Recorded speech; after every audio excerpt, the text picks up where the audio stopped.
Visual patterns, we're talking about, if you take a look at the couple of definitions we have here, considering the following listed numbers, clearly the pattern in the first one is plus 3, plus 3, plus 3, plus 3. As we move up, you get 11. Here, plus 11, and then minus 13, and then who knows? No obvious pattern exists. There might be one if we had more information, but based on what we have, can't say anything. Okay, so our first section is going to be all about sequences, which is an ordered list of numbers, and a list means they're just separated by a comma. Each number is called a term of the sequence. When it's arithmetic, we have a common difference. Common difference is D. An infinite sequence is a sequence that goes on forever. We use 3 dots. People do this incorrectly all the time. They're called points of ellipses. The 3 dots denotes that the sequence continues forever, which means it's infinite, not finite. Sequence notation, we often start with term number 1 as A sub 1. It can be other letters too. Down here, this example, they have U sub 1. It can be whatever it is. Oftentimes it's A. It seems to be the most one. Second term is 2, and so on and so forth. Recursive. Recursive is the method that you can do with a second grader. All it means is in order to get the next term, you take the one, so here's A sub n, the nth term, you take the one right before it, okay? So when you're talking about the nth term, you're talking about A sub n. When you're talking about the term right before it, you're talking about A sub n minus 1. Think about the fact if this was A sub 16, what would A sub 15 look like? It looks like A sub 16 minus 1. Okay, so the term right before it is always A sub 1. The term right after it is always A sub n plus 1. So A sub 7, A17 would be A16 plus 1. So the nth term plus 1, the nth term minus 1. So term numbers are going to be n, and then the value of the term is A sub n. So recursive means you're just going to add on the common difference to get the next one. So we say U sub 1 is negative 7. U sub 2 is negative 7 plus 3, which is negative 4. U sub 3 is the one right before it, plus 3. The second term plus 3 more is negative 1. So most of us would be able to just write down negative 7 plus 3 is negative 4, plus 3 is negative 1, plus 3 is 2, plus 3 is, how many do they want? 6? Plus 3 is 5, plus 3 is 8. That pattern would continue. They just asked us for the first 6, so we can stop right there, and we label them accordingly. That recursive form doesn't do us any good when they ask us for A sub 100, because I'm not going to sit here and add on 3 99 times. So when we compare the forms, we just did this. We said A1 was negative 7, A2 is negative 4, A sub 3. Wait a second. Where does that come from?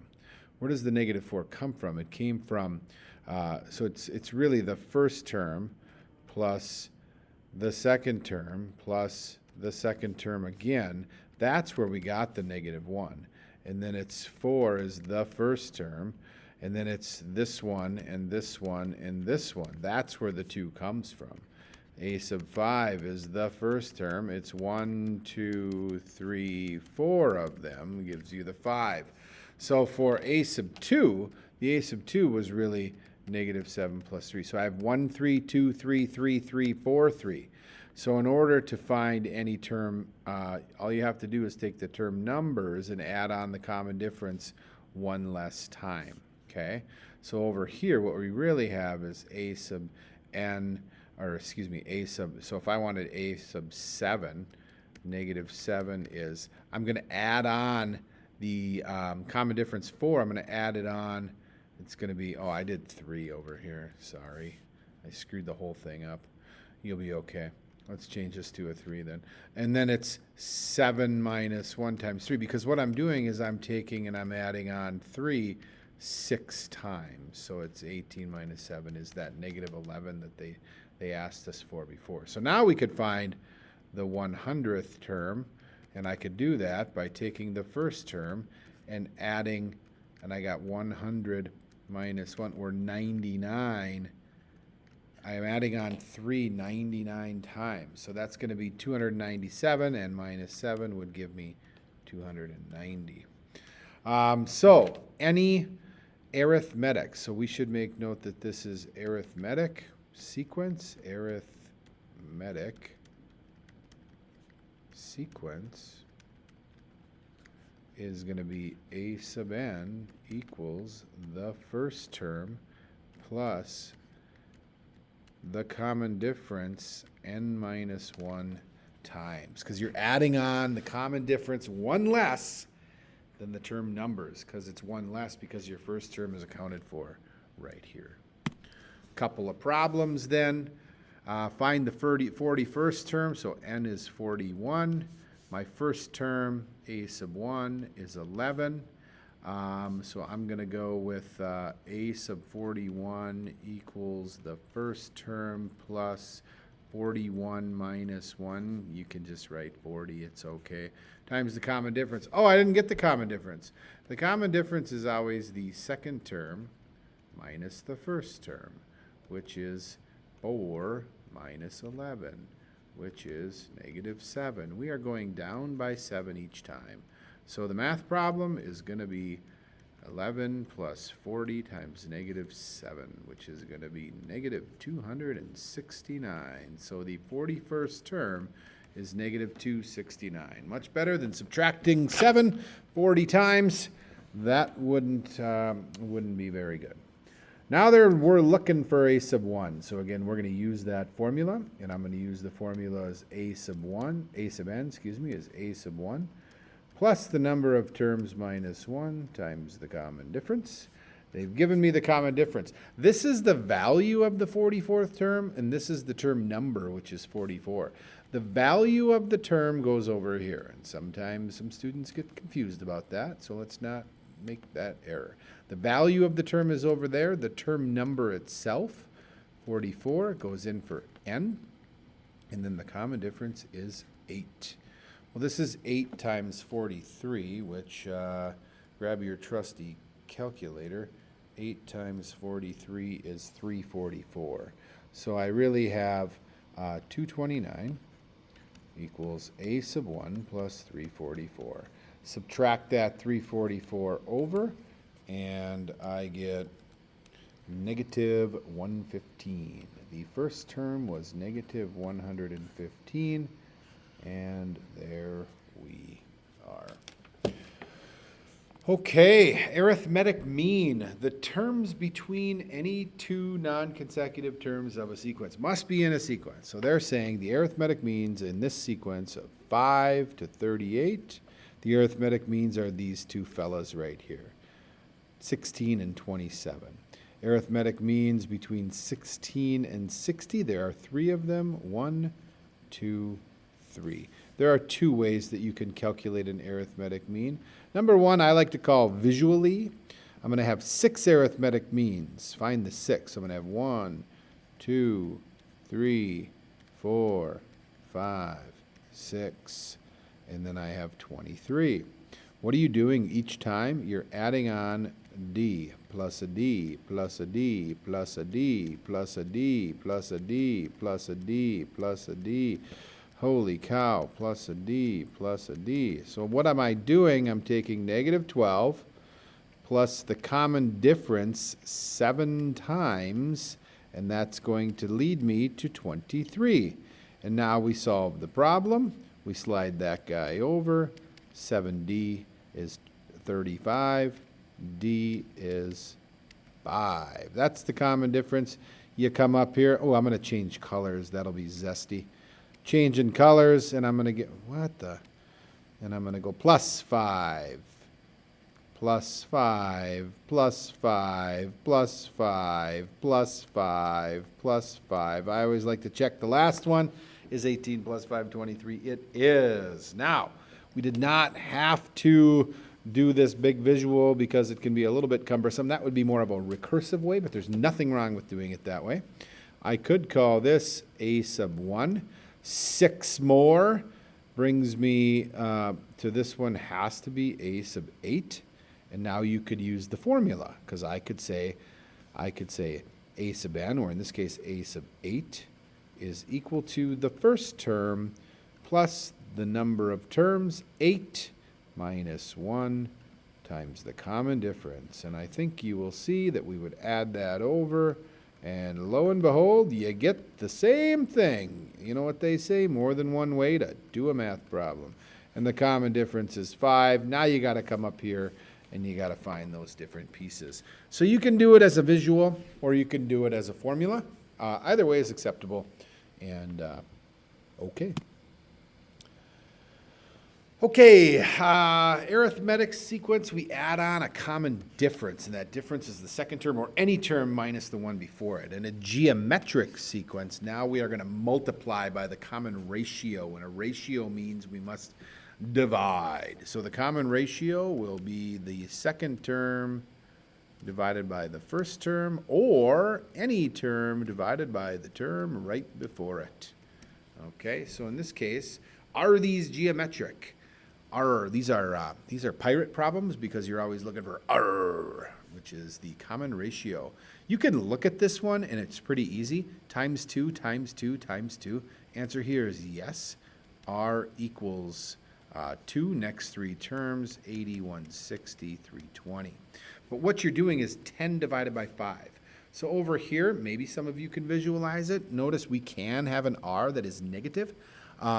1 times what? It would be negative 1/2 times negative 1/2. Yep, this is going to work. So again, you're going to take the second term divided by the first term. Negative 1. R is negative 1/2. And I keep going. Negative 1/8, positive 1/16, negative 1/32. That's probably enough. And the R was negative 1/2. Down here, might need to do a little bit more work. Again, you can see it.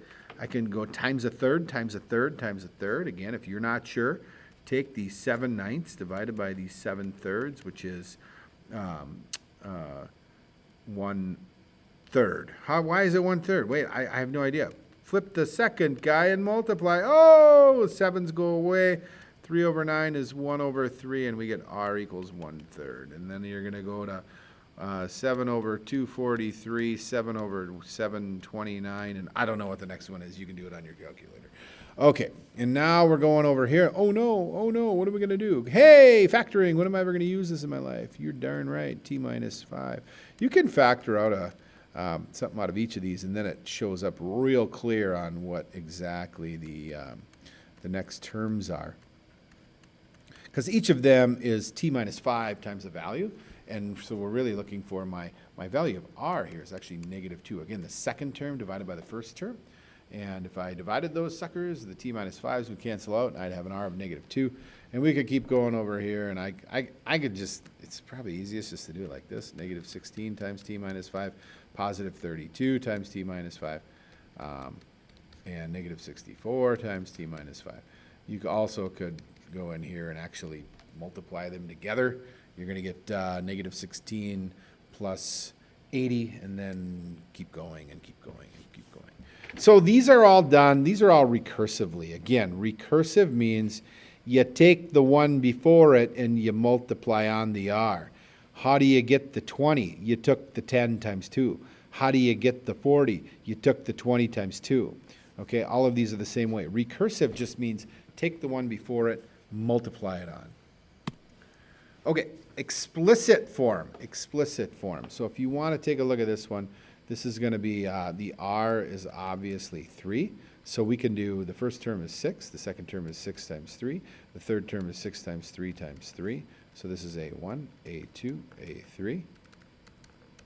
A4 will be 6 times 3 times 3 times 3. So again, knowing what we looked at last time, what are we doing? We're taking the first term times the common ratio, but it's going to be, this 2 was 1 time, 3 was, that's a 3, geez. 2 times. 4 was 3 times. So in this case, it's n minus 1. N minus 1. Again, this is for all n's greater than or equal to 1. So we got to make sure we're going from there. So again, hey, have we seen this before? You're darn right. We have y equals a times b to the x. You do have to watch out for that n minus 1 versus the x. This is just exponential growth. Wait a second.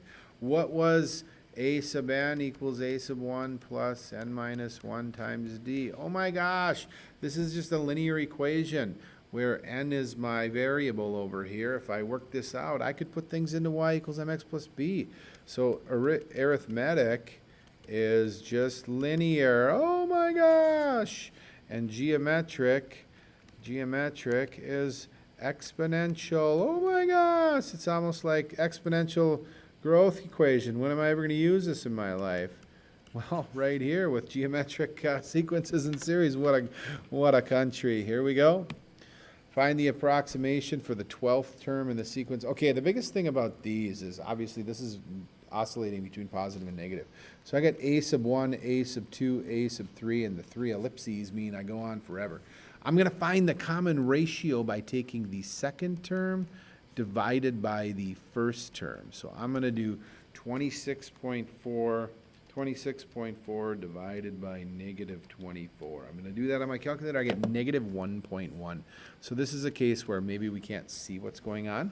And now I want the 12th term, which is equal to the first term, times the common ratio, which I need to have that negative 1.1 in parentheses, raised to the 12 minus 1 or 11th. I'll put 11th into my calculator. These are, you got to be careful in your calculator with these, with how we do the parentheses, right? The parentheses.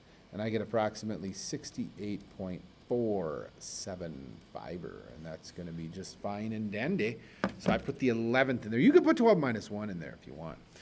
This isn't a great example. If you're calling this the first term and you're depreciating at 40%, first of all, we need to know that our a sub n, or our r, which is going to go in there, is going to be 1 minus 0.4 or 0.6. Remember our exponential growth and exponential decay, where if we're losing 40%, we're really talking about y equals the initial value times 1 minus 1 plus r, in this case it's negative, raised to the t. Now we do need to be careful. If we call 26,000 my first, and then I depreciate for 4 years, we're depreciating at the end of the first year, which is the beginning of the second year. If you think about the end of the first year being the 365th day, it's actually going to start the second year that way. So we're really looking for an n equal to 5 here, which is a little bit confusing. This problem would be easier just to do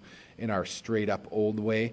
Most of you would understand that we're going to end up doing 26,000 times 0.6, because I'm depreciating by 0.4, and we're going to raise it to the fourth, right? But that's where if we get this other equation with the n minus 1, because we're calling the initial value here the 26,000, we usually call that the that would usually be on that would be times 0. If this was times 0, then this is time 4, but we don't want to minus the 1 there. The moral of the story is this is 26,000, and we've got a car that is losing value exponentially. Never been a truer statement.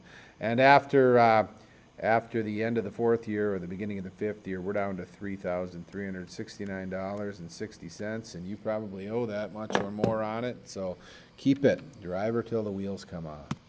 Okay, geometric means. Okay, now we're talking about any 2 consecutive terms in a geometric sequence. So again, you can do this visually. I find a lot of students like it visually. Looking for just 2 of them. So you can say times r times r times r. Here's the 2 means. So I'm taking 128 times r cubed equals 54. I'm going to divide by 128 and divide by 128. I'm going to get r cubed equals 27 over 64. Most of you would just take your r cubed and equal to that and put it in your calculator and take the cube root or raise it to the power. Let's raise it to the power of 1/3. That's even faster. But the reason I did it this way is 27 to the 1/3 is 3 and 64 to the 1/3 is 4. Do you have to do it like that? No, you don't. So now you're going to come back up here and you're going to take 128 times 3/4. You're going to get 96 times 3/4. You're going to get 72. And your two geometric means are 96 and 72. Now, what if you came back over here right where I was at r cubed equals 54 over 128? What if you did 1/3 and 1/3 and you got 0.75? Is 0.75 any different than 3/4? It's not. Don't worry about it. I told you the other way we could do it is call this A1 and this A4. So I would take 54. I could do it with my equation equals the first term times the common ratio raised to the n minus 1 or third. Hey, isn't that the problem we just solved right there? It's exactly the same thing. There's more than one way to skin a cat. Okay, that's all I got for you for 9-4. I know I went kind of fast, but we'll clean anything up in class, and you should be able to work on quite a bit of that homework from 9-4, as this is a little bit of review from Algebra 2.